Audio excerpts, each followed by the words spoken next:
I mean, still to this day, whenever I see a new artist that's young, that blows up and becomes gigantic overnight, I kind of get worried for him. I don't think anybody's cut out for it. How did you do up there? I was the kid with long hair in my face behind drums that look like washing machines, and I could walk in the front door of a Nirvana gig and not really get noticed.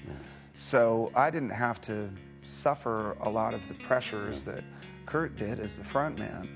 It was a 4-year rocket ship ride aboard what became one of the biggest bands in rock history.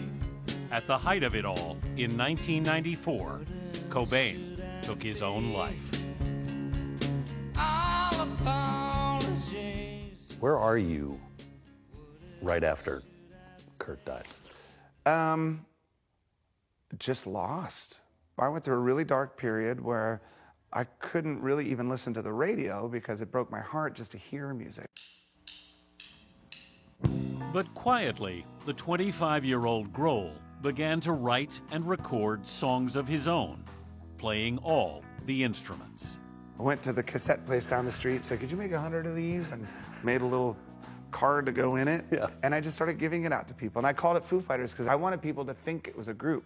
He took the name from the military term for UFOs.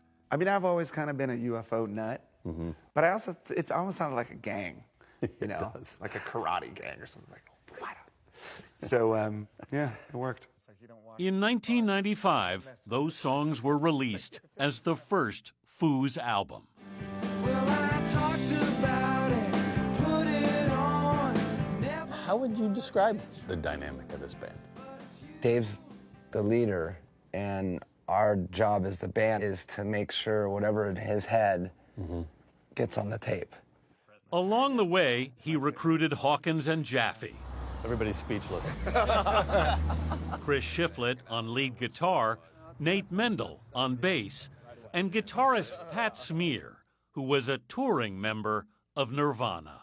Has the Nirvana experience, do you think, informed Dave's approach to this band? Yeah, I think it did a lot. He was smart enough to pull out the good and say, I'm going to do things like this, and to look at the bad and say, I'm not going to do this kind of stuff. Have there been moments this band has been in trouble? Oh, God, yeah. Yeah. 2001. That year, Taylor Hawkins nearly died after a heroin overdose. He spent 2 weeks in a coma, and Grohl did not leave his side. Were you aware he was there every day? Yeah, that was heavy time, but he was always there, and he's always been there. That's when you forget about the band. Doesn't matter anymore. No, that's when it gets real.